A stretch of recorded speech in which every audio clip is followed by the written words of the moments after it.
استاذ ياسر يحيى رئيس مجلس اداره النادي المصري، مرحبا بحضرتك. كنا عايزين طبعا جماهير النادي المصري بتاعك تطمن على مدى استعداد مجلس الاداره والفريق الاول للدوري هذا الموسم ان شاء الله، خصوصا ان في قرار جه من اتحاد الكوره واعتمد على اساس ان النادي المصري هيلعب في السويس. الحمد لله. طبعا من الناحيه الفنيه يمكن الناس متابعه الفرقه من اول يوم في فتره الاعداد. احنا بدانا فتره الاعداد بدري، يعني يعتبر من اول الفرق اللي بدات فتره الاعداد. الحمد لله انا عن نفسي متفائل خير ان شاء الله ان اللعيبه تقف على رجلها ان شاء الله. نتمنى التوفيق بس حلفنا ان شاء الله والامور كده.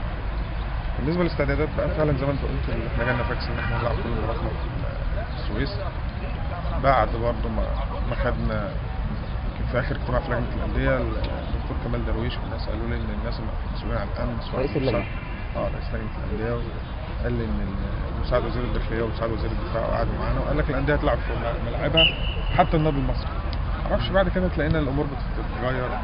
انا مستغرب يعني المفروض احنا ما عندناش مشاكل طبعا ومش هنحط العقده في المنشار، بس انا بقول ان النهارده انت طلعت بقرار لازم قبل ما تطلع بيه تبقى حاسبه، يعني لان الشارع انت عارف احنا عندنا طبيعه الشعب المصري سقف المطالب لما بيعلى عشان تيجي تقنعه تاني فدي مشكله في حد ذاتها.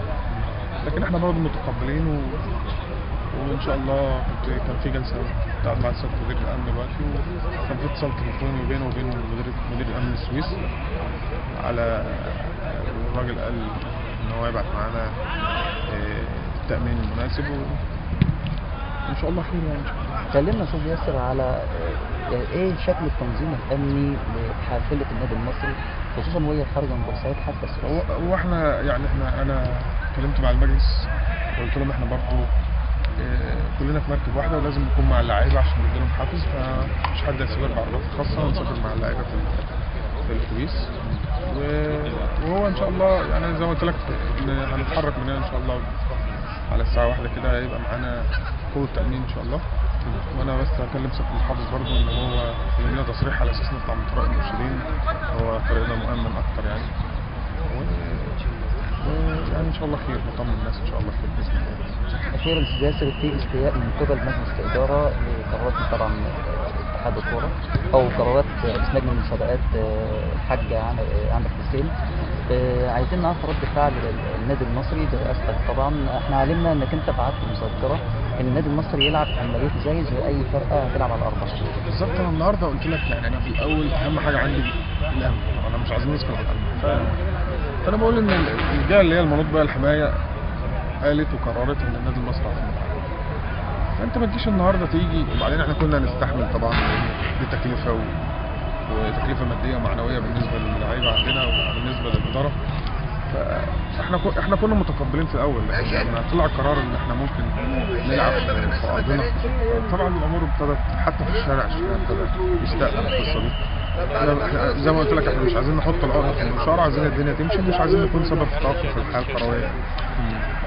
مع ذلك برضه احنا بعتنا مذكره، بس احنا مع ذلك برضه مش هنصعب الامور وهنمشي الامور لغايه ما الناس برضه يتفهموا الموقف والامور تعدي على خير. اعتقد ان هي هتبقى البدايه كده، لكن ممكن لما الدنيا تمشي ممكن نرجع تاني لبورسعيد. مش عارفين نقراها. وفي انت شايف حضرتك السياسي ان هذا القرار دوت جه على النادي المصري؟ لازم القلم يكتب يخلي الكلمه تجي. النهارده الماتش الواحد مش هيكلف اقل من 80,000 جنيه. كل دي تكلفه طبعا، تكلفه وعبء بالذات تزودوا على الاعباء الماديه اللي على النادي، في ظل ان انت السنه دي مفيش اي دخل، يعني يعتبر دخل محدود كله خارج يعني.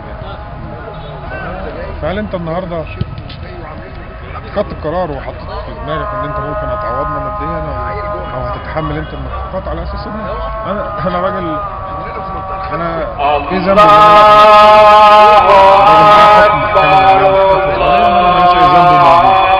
معنى ان انت بقى تضطر توديني هناك فانت اللي توديني فانت اللي تتحملني. انا المفروض هو كان في اجتماع استاذ ياسر مع الاستاذ كمال درويش رئيس لجنه الانديه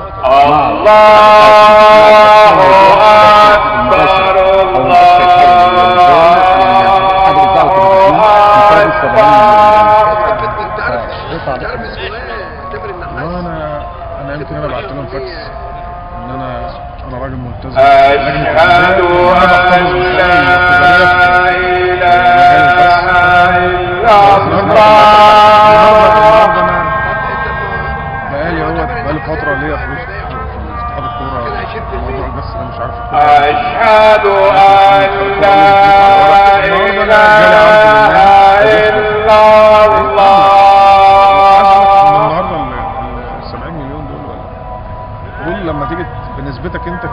معطلين تبص تلاقي يخش ازاي مفيش. أشهد أن محمدا والله لو انت هتعوضني تديني نفس العرض انا موافق، ما عنديش مشاكل.